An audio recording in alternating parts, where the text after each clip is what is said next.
Bismillahirrahmanirrahim. Assalamualaikum warahmatullahi wabarakatuh.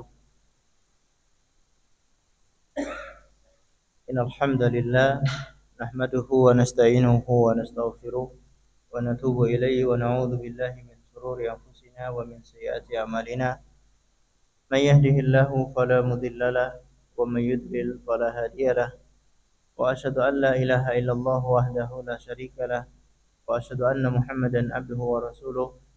Salawatu rabbihi wa salamuhu alaihi wa ala alihi wa sahbihi ajma'in. Amma ba'd. Ma'asyiral muslimin wal muslimat, kaum muslimin dan muslimat yang semoga senantiasa dimuliakan oleh Allah Azza wa Jalla. Marilah kita selalu bersyukur kehadirat Allah Subhanahu wa taala karena pada kesempatan malam yang berbahagia ini kita masih diberi kekuatan, kesempatan, taufik dan hidayah sehingga kita bisa sama-sama menghadiri majelis ilmu ini. Semoga Allah Azza wa Jalla berkenan memberikan untuk kita semuanya ilmu yang bermanfaat hingga bisa kita amalkan sebagai bekal untuk menghadap kepada Allah Jalla wa Ala. Amin ya rabbal alamin.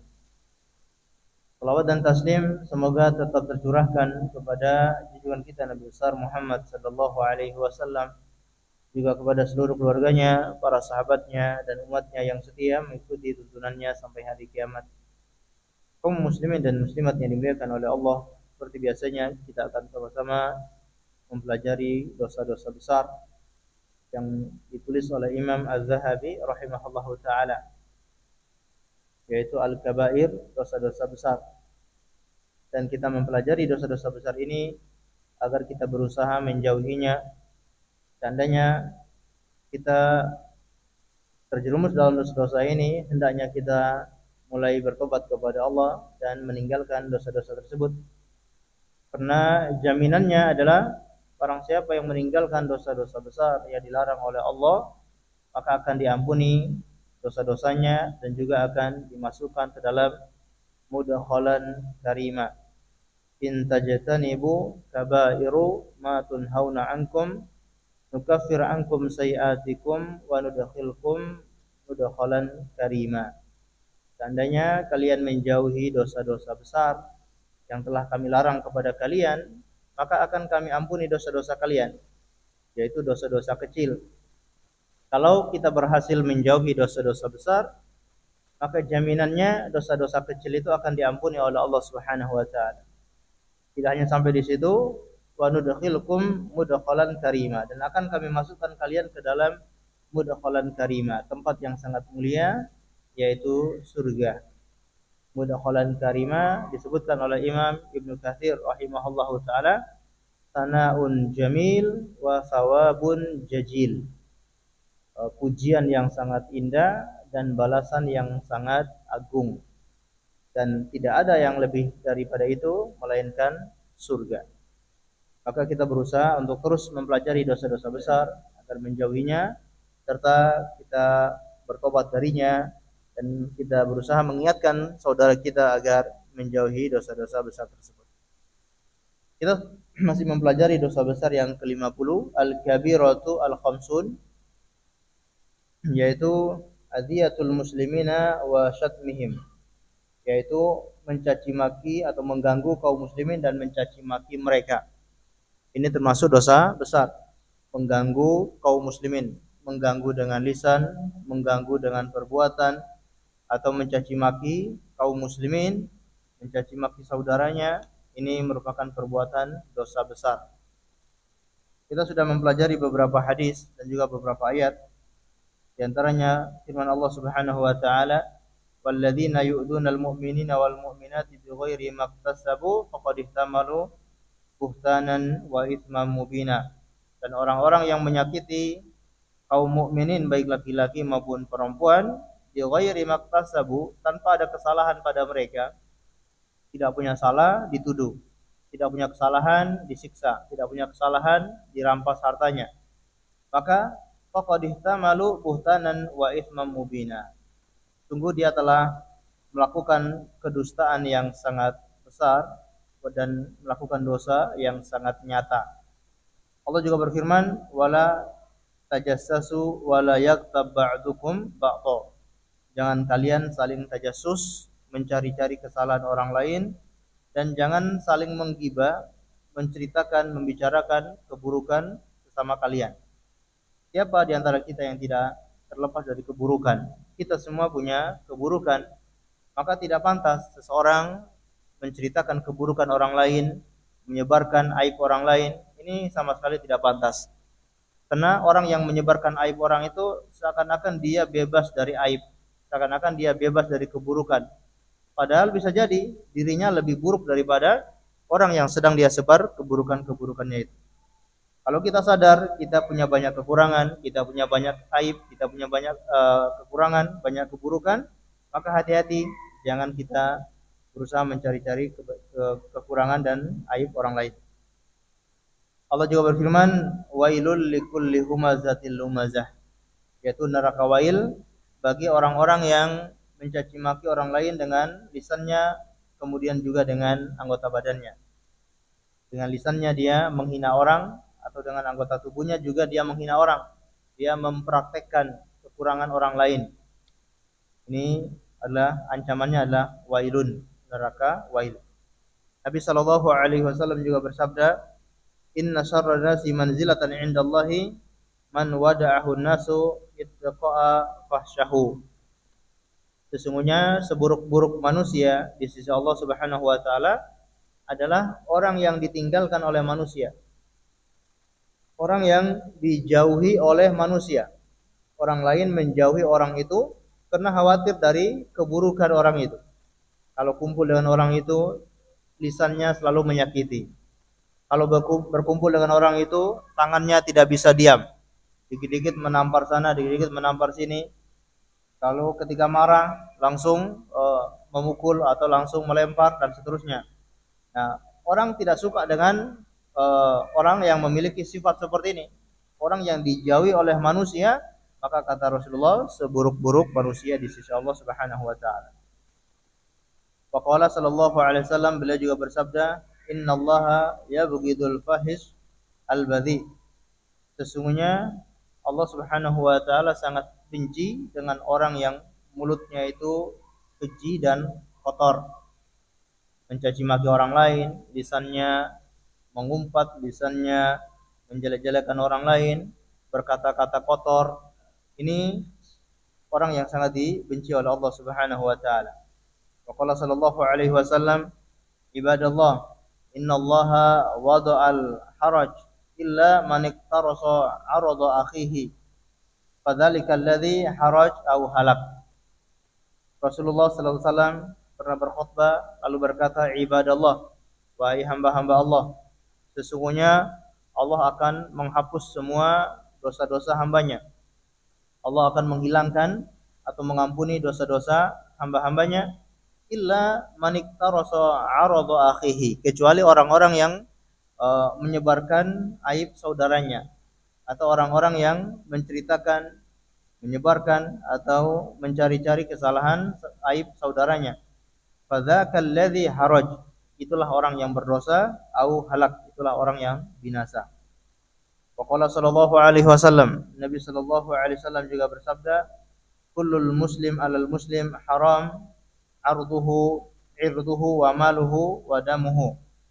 At-taqwa hahuna bihasbi imri'in minasyarri ayyahqira akhahul muslim. Setiap muslim adalah saudara bagi muslim yang lain.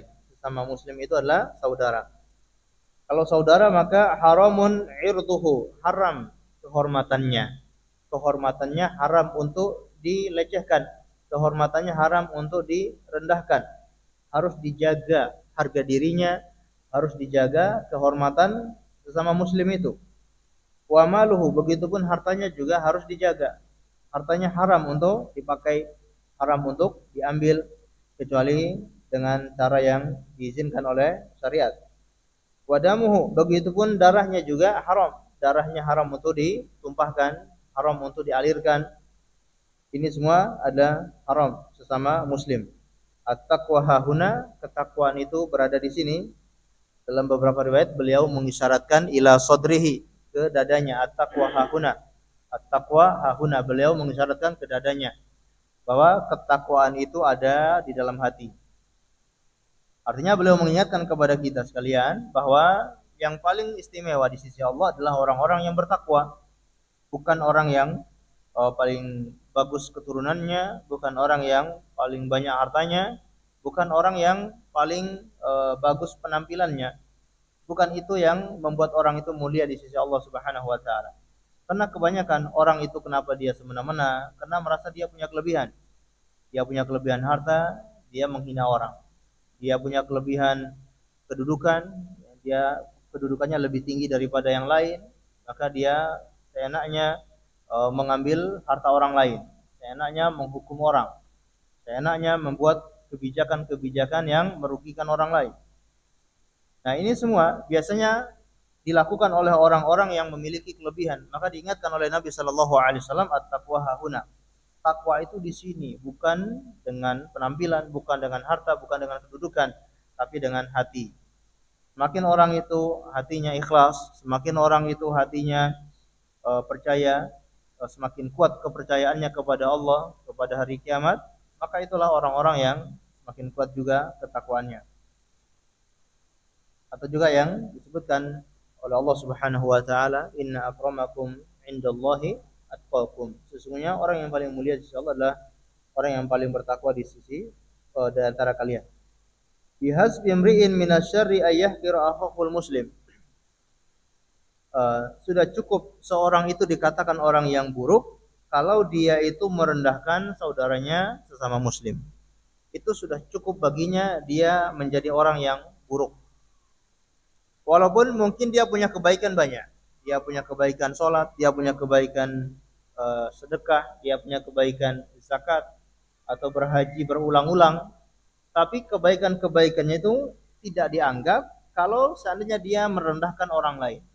Bihas bimriin, cukup dia itu dikatakan orang yang buruk, orang yang jelek kalau dia itu merendahkan orang lain. Maksudnya merendahkan saudara sesama muslim. Karena orang yang merendahkan orang lain berarti dia punya sifat sombong, dia punya sifat angkuh di dalam hatinya. Dan orang yang memiliki kesombongan, memiliki keangkuhan dalam hatinya, maka ini tidak dianggap sama sekali oleh Allah Subhanahu wa taala. Walaupun kebaikan-kebaikannya banyak. Bahkan orang yang seperti itu akan dimasukkan ke dalam api neraka. Kata Rasulullah sallallahu alaihi wasallam, kesombongan itu walaupun hanya sebesar biji dzarrah yang paling kecil sekalipun, kalau ada kesombongan dalam hatinya, maka dia tidak akan masuk surga. Man la yadkhulul jannah man kana fi qalbihi mithqala dzarratin min kibr. Tidak akan masuk surga seseorang yang di dalam hatinya ada sedikit saja, ada sekecil biji dzarrah, semut yang paling hitam atau biji-biji yang paling hitam, biji-biji yang paling kecil itu dari kesombongan. Karena kita tahu bahwa kesombongan itu adalah pakaiannya Allah Subhanahu wa taala. Al-kibru ridai. Kesombongan, keangkuhan, kecongkakan itu adalah jubahnya Allah, pakaiannya Allah Subhanahu wa taala. Barang siapa yang melepasnya dariku, kata Allah, maka akan aku lemparkan dia di dalam api neraka. Nah, orang yang merendahkan orang lain biasanya karena punya sifat sombong, punya sifat angkuh. Dan itu cukup baginya untuk menjadi orang yang sangat buruk. Waqala sallallahu alaihi wasallam, Nabi sallallahu alaihi wasallam juga bersabda, al-muslim akhul muslim. Sesama muslim itu saudara sesama muslim. Sesama muslim itu adalah saudara. Saling menjaga, saling menghargai, saling saling menghormati, tidak mau merendahkan saudaranya, tidak mau dia mencelakakan saudaranya, tidak mau dia mengumbar aib saudaranya. Itu tipenya orang muslim.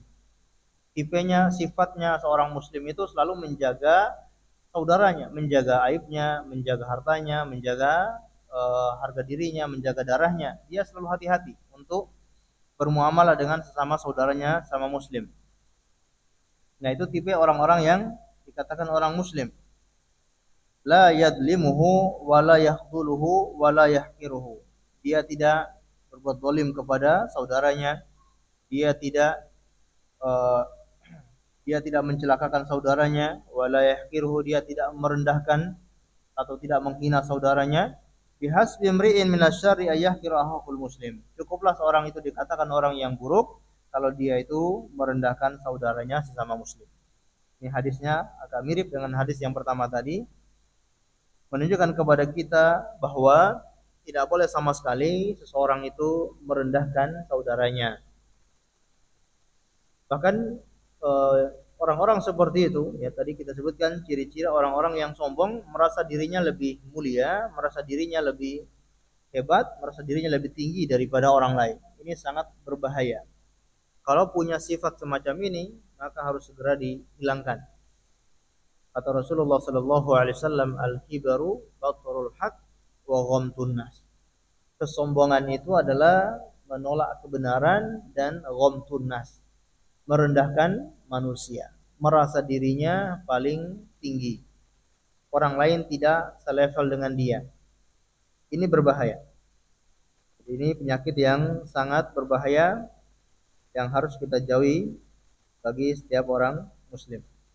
Wa qala Allah Ta'ala, Imam Az-Zahabi kemudian membawakan firman Allah Subhanahu wa taala, innal ladzina yuhibbuna an tasyi'al fahishatu fil ladzina amanu lahum 'adzabun alim fid dunya wal akhirah.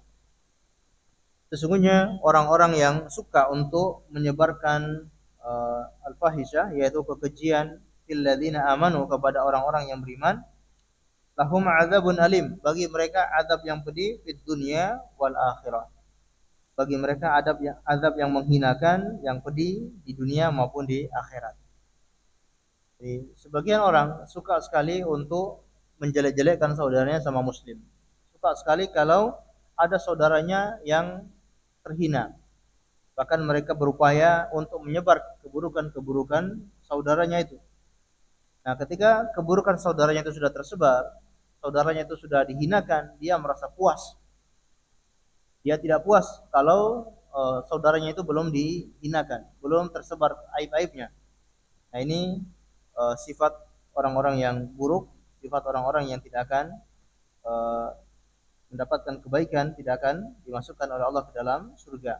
Orang-orang yang di dalam hatinya ada sifat-sifat seperti itu.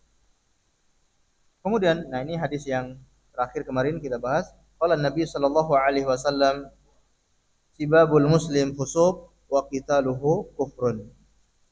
Menghina sesama muslim itulah kefasikan, wa qitaluhu kufrun. Dan memerangi sesama muslim atau membunuh sesama muslim itu adalah kekafiran.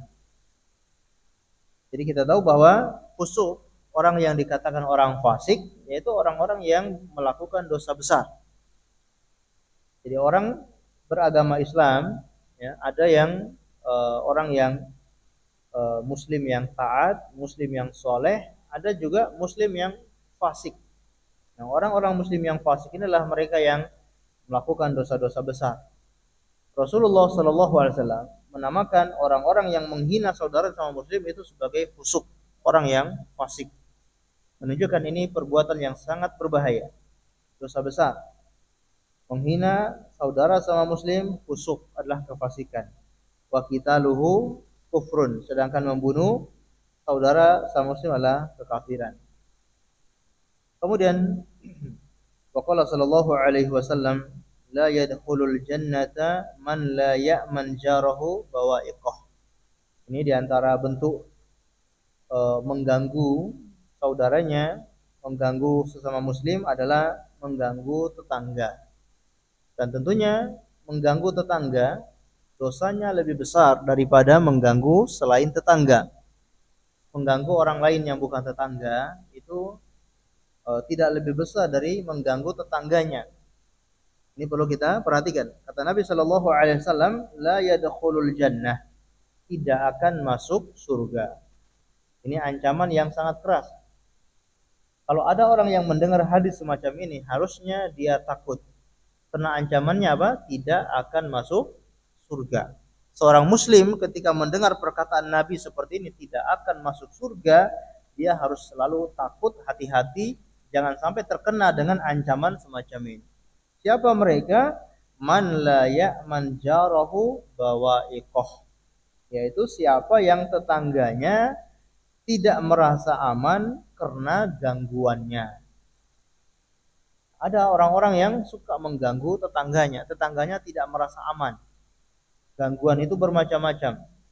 Apakah dari suara ketika menyalakan musik atau menyalakan audio, itu suaranya sangat kencang sehingga mengganggu tetangganya. Tidak hanya suaranya, bukan hanya tetangganya, telinga yang terganggu, temboknya, jendelanya, kacanya semua terganggu, ya, jedar-jedar gitu ya. Ini adalah dosa besar, mengganggu tetangganya. Atau dengan eh, perilakunya atau perbuatannya, dia punya tumpukan sampah, dia punya air selokan, atau dia punya pembuangan dan yang lain sebagainya, mungkin bocor dan mengalir ke tempat tetangganya, atau dia punya talangan air, ketika hujan itu bukan jatuh ke tempatnya dia tapi jatuh ke tempat tetangganya.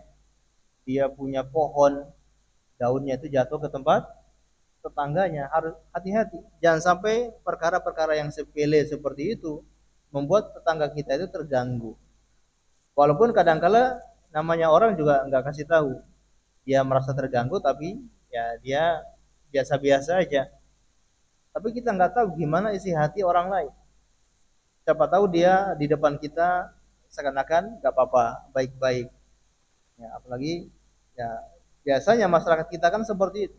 Ya, di depan kita iya nggak apa-apa nggak apa-apa, tapi di belakang oh dia ini tetangga saya ini seperti ini seperti ini. Jadi kita harus mencegah sebelum terjadi seperti itu, sebelum mengganggu tetangga kita, sebelum tetangga kita tersakiti, sebelum tetangga kita terganggu, kita mencegah itu semuanya.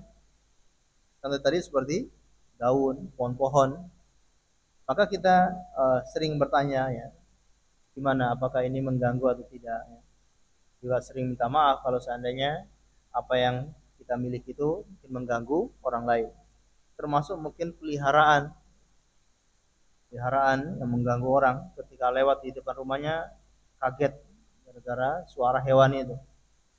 Apalagi suaranya adalah guguk ya, suara anjing itu biasa bisa membuat orang takut. Begitu dia lewat langsung digonggong walaupun anjingnya berada di dalam kandang, tapi dengan suaranya bisa mengganggu orang. Maka harus diperhatikan. Nah, insya Allah kalau sama muslim nggak pelihara anjing ya. Mungkin tetangganya non muslim mungkin yang pelihara anjing. Orang Islam tidak boleh, hukumnya haram pelihara anjing. Setiap harinya pahalanya berkurang 2 kirot, 2 gunung. Sehari belum tentu kita bisa mengumpulkan pahala sebesar itu, sebanyak itu. Tapi gara-gara memelihara anjing, pahalanya setiap hari berkurang. Kecuali memang untuk buruan, dilatih untuk berburu atau untuk kepentingan-kepentingan melacak melacak orang, ini di kepolisian ataupun untuk menjaga hewan-hewan ternak, ini tidak masalah dan itu ditaruh di kebun, bukan ditaruh eh, di rumah. Baik. Jadi mengganggu tetangganya. Tetangganya tidak merasa aman dari gangguannya, ini termasuk dosa besar. Kemudian kata Nabi Shallallahu Alaihi Wasallam, wallahi la yu'min, wallahi la yu'min, wallahi la yu'min. Sampai 3 kali Nabi Shallallahu Alaihi Wasallam bersumpah demi Allah tidak beriman, demi Allah tidak beriman, demi Allah tidak beriman. Kila, maka para sahabat bertanya, man ya Rasulullah, siapa itu orang yang tidak beriman wahai Rasulullah? Qala alladzi la ya'man jarahu bawa'iqah, yaitu orang yang tetangganya tidak merasa aman dari gangguannya.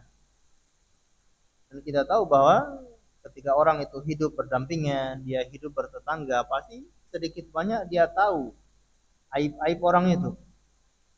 Kapan tetangganya bertengkar, kapan tetangganya itu sama suami istrinya bertengkar, bahkan jangan di luar rumah, di dalam rumah kan, di dalam rumah kadangkala suaranya kedengaran sampai ke rumah sebelahnya. Apalagi kalau bertengkar sampai keluar pagar, istrinya ngejar suaminya, bawa sendok, bawa panci dan seterusnya, artinya ditonton oleh tetangga yang lain.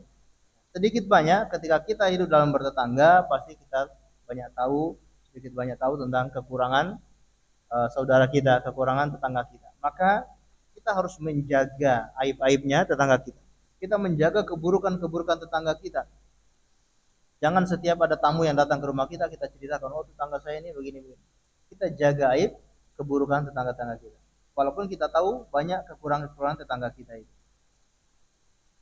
Termasuk tetangga kita tidak merasa aman dari gangguannya, termasuk gangguan kita adalah karena menceritakan aibnya. Ini termasuk juga gangguan. Karena tadi ketika seorang hidup bertetangga, dia tahu banyak tentang aib saudaranya itu. Ada sebuah kisah tentang Imam Hasan Al-Basri rahimahullahu taala.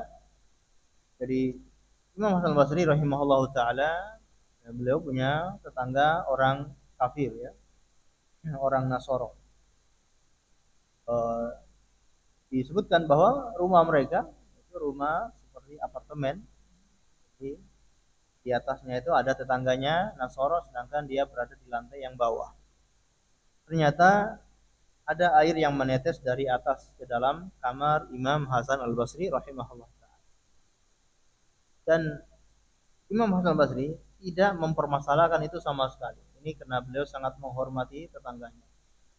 Beliau paham betul kalau dia permasalahkan itu mungkin tetangganya merasa tidak enak atau tetangganya merasa malu dan seterusnya, maka dia hanya menampung tetesan air tersebut. Dan itu bukan air biasa, tapi tetesan itu adalah tetesan air selokan, air yang air kencing dan seterusnya, itu netes ke dalam kamar Imam Hasan Al-Basri. Dia taruh ember untuk menampung tetesan air itu, besokan paginya dia buang, begitu seterusnya. Ini imam besar dan seorang tabi'in. Maka suatu ketika Imam Hasan Al-Basri ini sakit, tetangganya ini datang menjenguk Imam Hasan Al-Basri. Ketika dia masuk ke dalam kamar, dia menjenguk Imam Hasan Al-Basri, ternyata dia melihat ada air yang menetes dari atas. Dan dia nggak perlu tanya kepada Imam Hasan Al-Basri. Dia langsung paham, ini air tidak lain dan tidak bukan pasti dari tempat atau dari kamar mandi saya.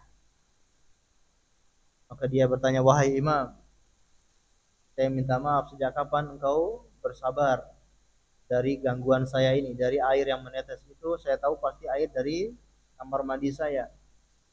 Kata Imam Hasan Al-Basri, sejak 20 tahun. Saya bersabar selama 20 tahun. Wahai Imam, sampai seperti itu, kenapa engkau rela bersabar seperti itu? Kenapa kamu gak kasih tahu? Saya tidak enak. Saya ingin memuliakan tetangga saya. Karena Nabi kami berkata kepada kami, bersabda, la yu'minu ahadukum man kana yu'minu billahi wal yaumil akhir fal yuhsin ila jari. Barang siapa yang beriman kepada Allah dan hari akhir, hendaknya dia berbuat baik kepada tetangganya. Saya pengen mengamalkan hadis Nabi saya ini. Maka seketika itu tetangganya yang kafir langsung bersaksi, bersyahadat, asyhadu an la ilaha illallah wa asyhadu anna muhammadar rasulullah. Masuk Islam gara-gara mengetahui akhlak yang sangat baik dari tetangganya, yaitu Imam Hasan Al-Basri rahimahullah. Ini diantara kisah bagaimana sabarnya Imam Hasan Al-Basri. Ini juga menjadi teladan bagi kita.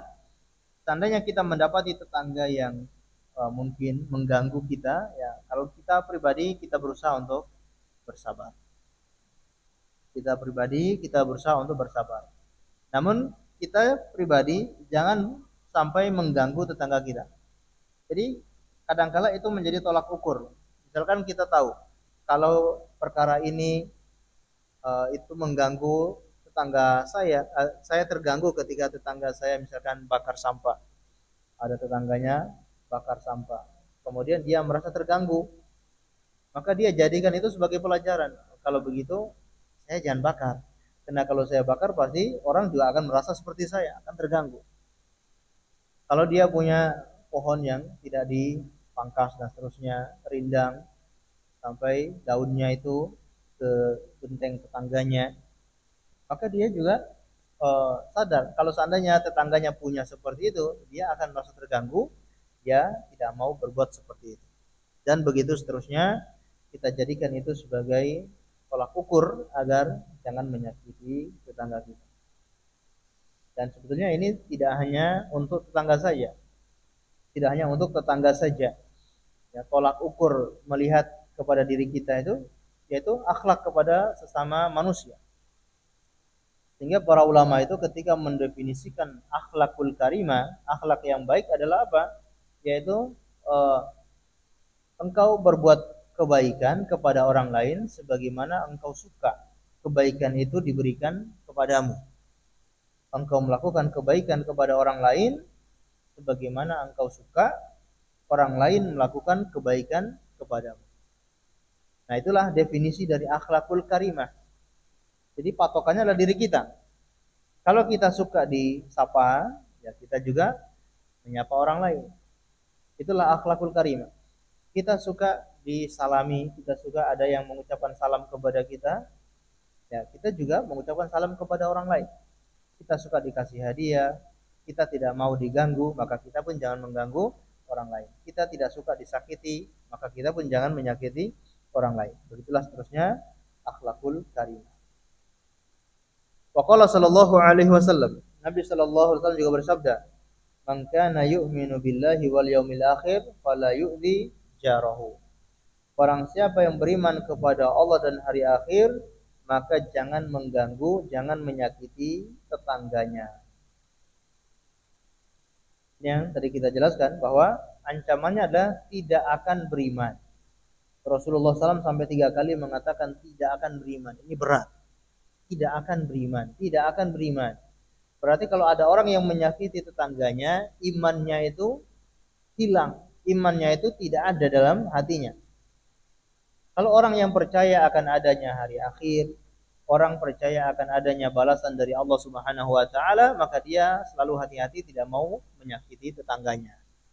Yaitu orang yang beriman, dia percaya kalau saya mengganggu tetangga saya dosanya besar.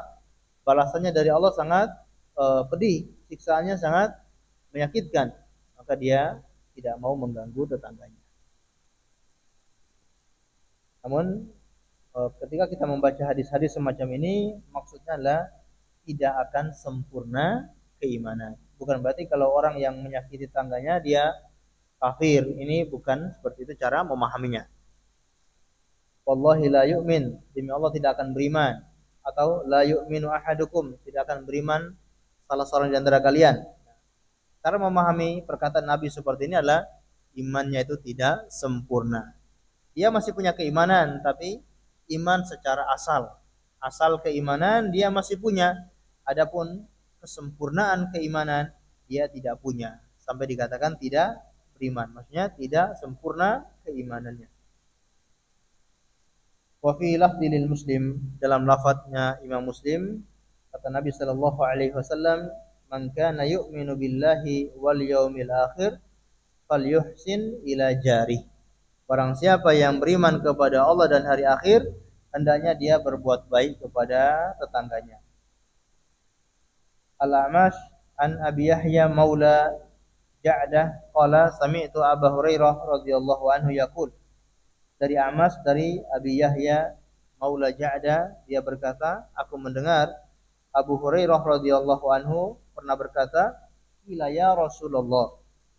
Ditanyakan kepada Rasulullah, "Wahai Rasulullah, inna fulana tusallil lail wa tasumun nahar wa fi lisanihi syai'un yu'dhi jiranaha talitatun faqala la khaira fiha hiya finnar." Kata orang ini, "Wahai Rasulullah, sesungguhnya fulanah, ada seorang wanita yang sangat rajin sholat malam." Jadi bukan hanya sholat 5 waktu, tapi wanita ini selain sholat 5 waktu, dia sangat rajin sholat malam. Wa tasumun nahar, dan juga puasa siang hari. Puasanya siang malam. Puasa siang malam bisa ya. Puasanya di siang hari. Di malam hari dia sholat, di siang hari dia, di malam hari dia sholat, di siang hari dia puasa. Akan tetapi wa fi lisaniha syai'un. Tapi lisannya itu ada sesuatu, yu'di jiranuha, yang akan menyakiti tetangganya. Lisannya selalu menyakiti tetangga-tetangganya. Maka apa kata Rasulullah SAW? La khaira fiha. Tidak ada kebaikan sama sekali pada orang itu. Wanita itu tadi yang rajin sholat malam, yang rajin puasa, maksudnya puasa-puasa sunnah. Puasa wajib sudah pasti. Dia sholat malam, kalau sholat wajib sudah pasti.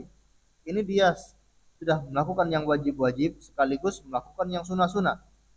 Akan tetapi lisannya sangat tajam. Lisannya itu ada sesuatu yang selalu menyakiti tetangganya. Kata Nabi Shallallahu Alaihi Wasallam, la khaira fiha, tidak ada kebaikan pada orang itu. Artinya pahalanya habis. Pahalanya sholat malam, pahalanya puasa, ibadah-ibadahnya yang lain itu tidak bernilai, itu habis, tidak bernilai di sisi Allah Subhanahu wa taala gara-gara punya dosa, punya keburukan yang bisa menghabisi pahalanya itu. Jadi pahalanya untuk menebus dosa-dosanya itu tidak cukup. Habis pahalanya itu. La khaira fiha, tidak ada kebaikan pada wanita itu, dia finnar, dia berada di neraka. Nasallallahu alaihi wasallam. Sangat besar ancaman bagi orang yang lisannya itu menyakiti tetangganya. Terutama bagi para wanita, karena dosanya para wanita kebanyakan itu di lisannya, maka selalu menjaga lisan. Begitupun hadis ini yang ditanyakan kepada Nabi SAW juga seorang wanita. Maka harus hati-hati ibu, para akhwat, lalu menjaga lisan, jangan sampai lisannya itu menyakiti tetangganya. Faqala sallallahu alaihi wasallam, Nabi sallallahu alaihi wasallam juga bersabda, "Udkuru mahasinu mautakum wa kafu an musa'atihim, an musa'ihim." Ingatlah kebaikan jenazah ataupun orang-orang yang meninggal di antara kalian. Kalau ada orang-orang yang meninggal di antara kalian, ingat-ingat kebaikannya, sebut-sebut kebaikan-kebaikannya. Waqafu an musa'uhum, dan cegah atau tahan, rahasiakan keburukan-keburukannya.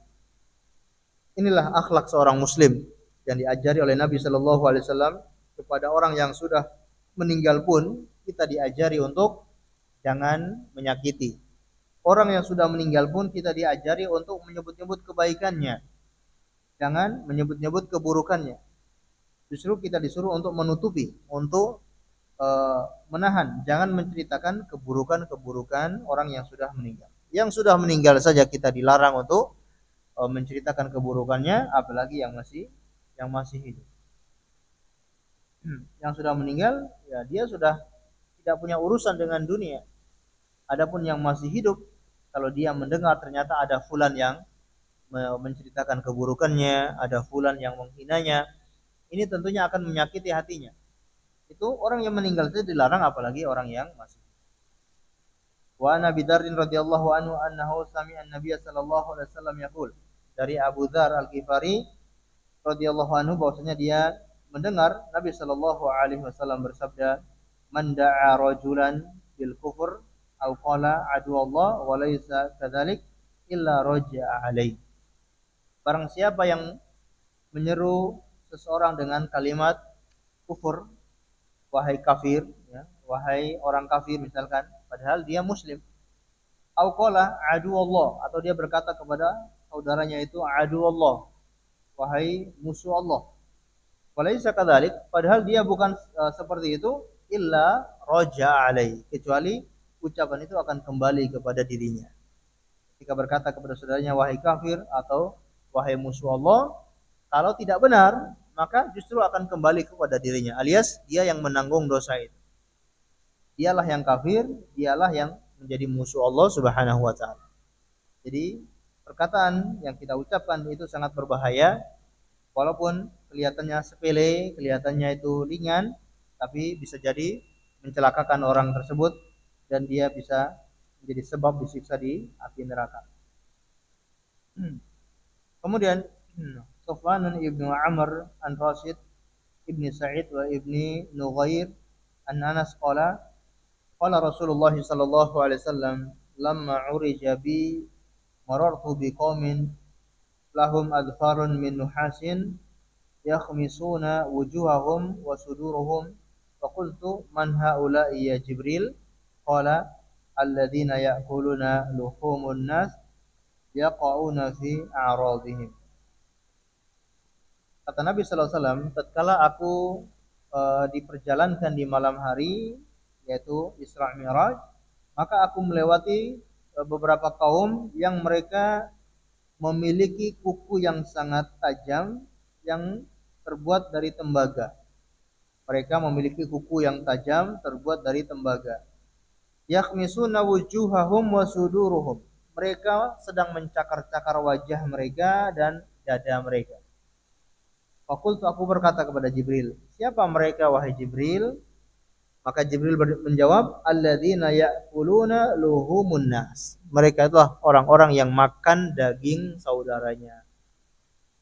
Yaqauna fi a'radihim. Mereka terjebak lalu menjatuhkan kehormatan saudaranya. Orang yang menjatuhkan kehormatan saudaranya, yang makan daging saudaranya, menceritakan keburukan-keburukan saudaranya, dia suka menggibah saudaranya, maka hukumannya disebutkan yaitu nanti akan mencakar-cakar wajah mereka sendiri, bahkan mencakar-cakar dadah mereka. Nasallallahu alaihi wasallam.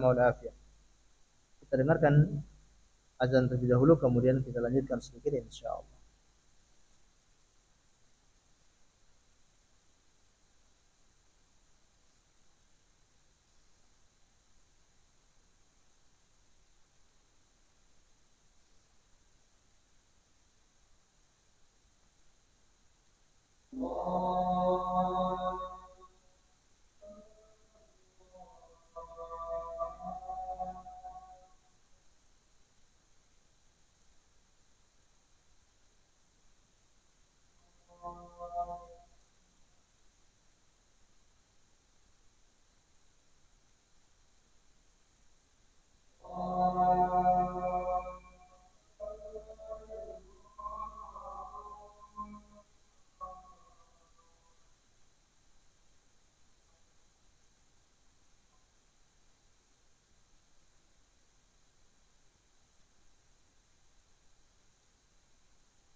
Baik.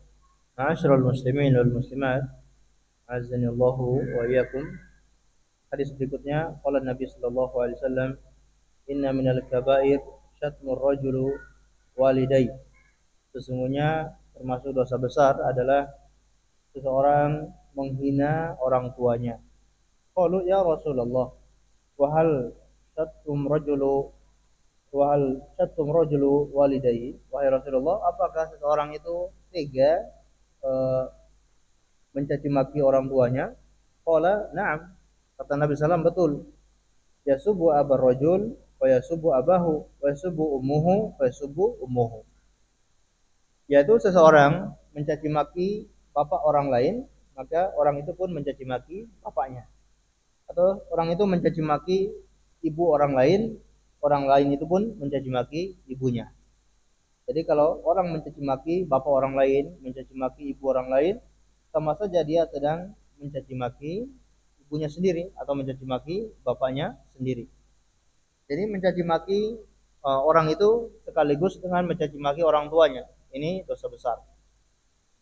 Caci maki kepada orang itu saja termasuk dosa besar, apalagi sekaligus mencaci maki kepada kedua orang tuanya. Nah, ini di zaman dahulu orang yang mencaci maki orang tuanya itu masih dianggap mustahil. Bagi para sahabat itu merasa mustahil ketika Nabi mengatakan seseorang mencaci maki orang tuanya. Lalu dijelaskan oleh Nabi sallallahu alaihi wasallam, yaitu seseorang mencaci maki bapak orang lain, lalu orang lain itu mencaci maki bapaknya sendiri. Itu di zaman dahulu. Kalau di zaman sekarang, betul-betul dia mencaci maki orang tuanya. Itu ada di zaman kita sekarang. Seorang anak mencaci maki ibunya, seorang anak mencaci maki bapaknya. Jadi bukan dia mencaci maki bapak orang lain, kemudian orang lain itu balas, bukan seperti itu lagi. Tapi di zaman kita sekarang ini justru langsung dia mencaci maki bapaknya, dia mencaci maki ibunya. Ini berbahaya. Ya, saking buruknya akhlak kita hidup di akhir zaman ini. Banyak anak-anak yang durhaka kepada orang tuanya, mencaci maki orang tuanya, bahkan sampai ada yang menghabisi nyawa orang tuanya. Naudzubillahi min dzalik. Wa fi lafdhin inna min akbaril kabair ayyal'anir rajulu walidayhi. Qila ya Rasulullah, fa kaifa yal'anir rajulu walidayhi? Qala yasubu abar rajul wa yasubu abahu wa yasubu ummuhu wa yasubu ummuhu. Sesungguhnya dosa besar yang paling besar yaitu seseorang melaknat kedua orang tuanya. Dikatakan, wahai Rasulullah, bagaimana mungkin seseorang itu melaknat kedua orang tuanya? Beliau bersabda, seseorang mencaci maki bapak orang lain dan orang lain mencaci maki bapaknya. Atau dia mencaci maki ibu orang lain dan orang lain itu mencaci maki ibunya. Faqala sallallahu alaihi wasallam, la yarmi rajulun rajulan bil fusuq wal kufur illa irtadda alaihi in lam yakun sahibu kadzalik. Jangan kalian menuduh orang lain dengan fasik, dengan kafir, kalau seandainya tidak sesuai, tidak benar, maka akan kembali kepada dirinya. Ini juga mirip dengan yang kita bacakan tadi. Tidak boleh kita menuduh orang lain dengan wahai fasik, wahai orang kafir. Kita katakan seperti itu kepada orang lain. Jika tidak benar, dosanya akan ditanggung oleh orang yang mengatakan demikian. Wa qala sallallahu alaihi wasallam, la tasubul amwat fa innahum qad akhdhu ila ma qaddimu. Jangan kalian mencaci maki orang yang sudah meninggal dunia, karena sesungguhnya mereka telah mendapatkan hasilnya. Mereka telah menuai apa yang mereka kerjakan. Gak usah dicaci maki orang yang sudah meninggal dunia, karena mereka itu sudah mendapatkan hasilnya. Kalau orang yang sudah meninggal itu punya keburukan, biarkan saja, jangan dicaci maki. Kecuali ada beberapa orang yang memang dilaknat oleh Allah, dilaknat oleh Rasulullah SAW, maka kita boleh mengatakan la'anallah. Ya, semoga Allah melaknat orang tersebut, walaupun dia sudah meninggal dunia. Tapi secara hukum asal tidak boleh orang yang sudah meninggal dunia kita mencaci makinya, ya, karena dia sudah mendapatkan hasilnya. Allahu a'lam bishawab.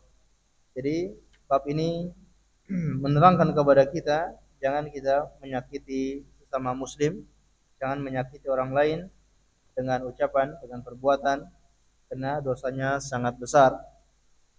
Dan seandainya kita terhindar dari perbuatan-perbuatan semacam ini, dosa-dosa semacam ini, insya Allah jaminannya adalah masuk surga. Seandainya kita melakukan kewajiban-kewajiban yang diwajibkan kepada kita, kita sudah kerjakan. Salat 5 waktu, puasa Ramadan, membayar zakat, kewajiban-kewajiban dalam agama sudah kita kerjakan. Alhamdulillah, tinggal kita menjauhi perbuatan-perbuatan seperti ini, perbuatan-perbuatan dosa besar, kita berusaha menjauhi. Walaupun kita tidak punya amalan-amalan yang sunnah pun, kita punya jaminan masuk surga. Seandainya.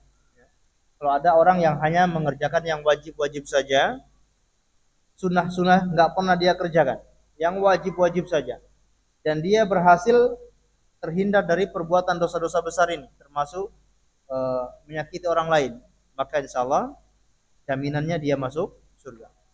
Sebaliknya, seandainya ada orang yang amalan kebaikannya sangat banyak, yang wajib-wajib maupun yang sunnah-sunnah, tapi dia punya dosa semacam ini, bahaya. Dia punya dosa menyakiti orang lain, mendolimi orang lain, nah ini sangat berbahaya.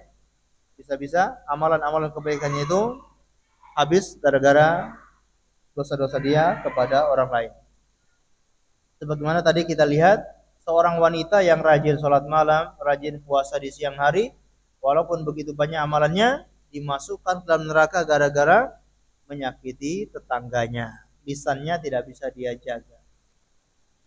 Nah, bagi seorang wanita untuk masuk surga itu, yang penting dia sholat 5 waktu, puasa Ramadan, menjaga dirinya, menjaga kehormatannya, taat kepada suaminya, langsung dikatakan kepadanya masuk surga dari pintu mana saja yang kamu sukai. Ini kalau dia tidak punya keburukan seperti menyakiti orang lain. Tapi kalau dia punya keburukan seperti menyakiti orang lain, maka hati-hati. Tanggung jawabnya besar. Oleh karena itu, mari kita berusaha untuk menjaga diri agar tidak menyakiti orang lain. Seandainya kita punya kesalahan kepada orang lain, kita berusaha untuk minta maaf agar kita betul-betul terhindar dari dosa mendolimi orang lain. Allahu a'lam bishawab. Kita akhiri pengajian ini dengan membaca doa kafaratul majlis.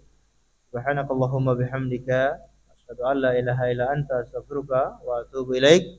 Wa sallallahu ala nabiyyina Muhammad wa ala alihi wa sahbihi wasallam. Terima kasih atas segala perhatiannya. Mohon maaf atas segala kekurangannya. Assalamualaikum warahmatullahi wabarakatuh.